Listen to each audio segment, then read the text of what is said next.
Dalam nama Bapa dan Putra dan Roh Kudus. Amin. Tuhan, Engkau sungguh baik. Setiap karyamu adalah keindahan dan kebaikan. Firman-Mu menyejukkan dan membangkitkan harapan. Berkatilah kami pada hari ini agar dapat belajar dengan baik. Semoga segala sesuatu yang kami pelajari dan kami perjuangkan hari ini dapat bermakna bagi kebaikan. Amin. Dalam nama Bapa dan Putra dan Roh Kudus. Amin. Pada tanggal 19 November 1787 di Hohenlohe, suatu desa di Provinsi Limburg, Belanda, lahirlah seorang perempuan dari keluarga Cornelius Diamond dengan Geertruida van Brie. Anak itu dibaptis dengan nama Maria Katarina. Orang tuanya bekerja sebagai petani sederhana. Keluarga ini adalah keluarga yang saleh, pendoa, dan selalu percaya kepada Tuhan yang akan menyelenggarakan kehidupan mereka. Katarina adalah seorang gadis pendiam, menyukai keheningan, senang berdoa, tenang, dan suka bekerja keras. Ketika berusia 14-15 tahun, Katarina pergi mencari pekerjaan di Maeshik untuk membantu meringankan beban keluarga dan juga rumah orang tuanya yang terlalu kecil. Pada tahun 1807 sampai 1817, Katarina bekerja sebagai pembantu rumah tangga di pasturan. Dia berkenalan dengan seorang pastor Kapusin di paroki itu.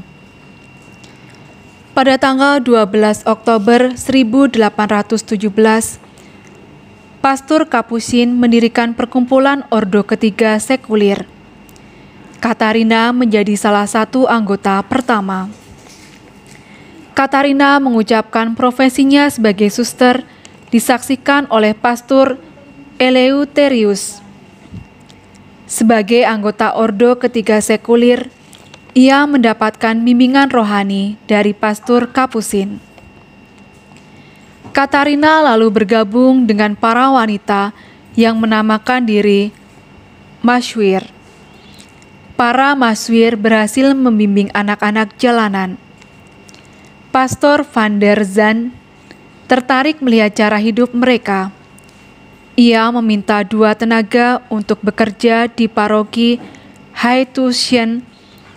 Tergerak oleh kehendak Allah, Katarina bersedia untuk membantu di paroki Haetuschen. Pada tanggal 21 Juni 1825, akhirnya Katarina pergi ke paroki Haetuschen dengan naik gerobak. Namun, kedatangan Katarina tidak diterima dengan ramah oleh Pastor van der Zan karena mengira Katarina tidak mampu menjalankan tugasnya. Pastor hanya memberikan pekerjaan Katarina mencuci dan menjahit pakaian gereja. Perlakuan pastor tidak membuat Katarina sakit hati. Ia tetap bersikap sabar, lembut hati, tekun bekerja, sedikit bicara, sederhana, dan rendah hati.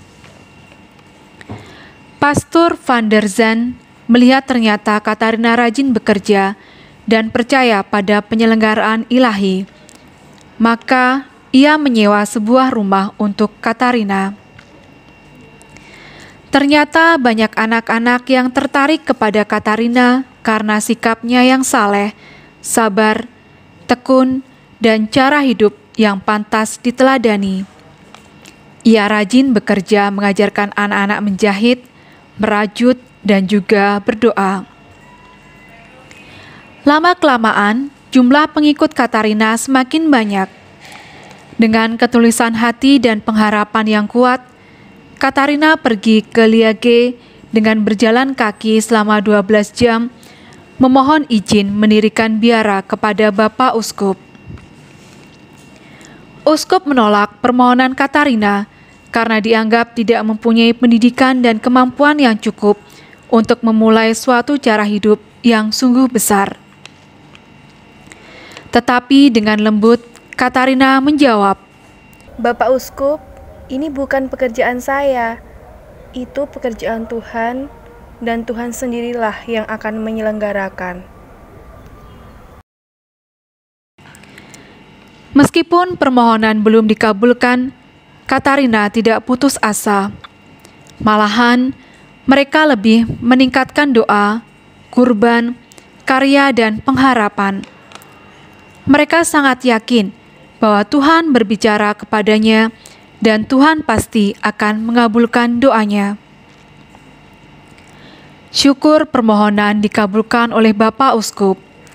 Akhirnya, pada tanggal 10 Mei 1835 merupakan hari berdirinya Tarekat Suster-Suster Santo Fransiskus Hattusien. Pada tahun 1858, Suster Maria Magdalena Diamond wafat.